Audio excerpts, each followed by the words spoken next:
Akobe versus Degboi. Comedy. Try not to laugh. They talk by. Hey, Man. Enatana. You know, tell my father. Okay? Yeah, Boligidi. But on no, Okwana Fiafa. I was to choose a bonnet woman. When I mean, Wage Uni. Ni choose. Ni Yagbe 20 Boogie Vega. Ah, ni them make him a call. Oh, come, ni Maria Wima. And my woman, I see you were Unragbo.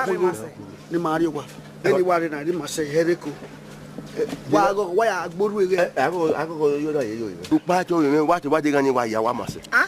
What the white dig book any why you must say. 20-year prison to one my West. Whenever I go buy dear, you go in maybe you go with that bar. What about doing on one my say, or one my West? Are you sure this man's a father? Yeah, man.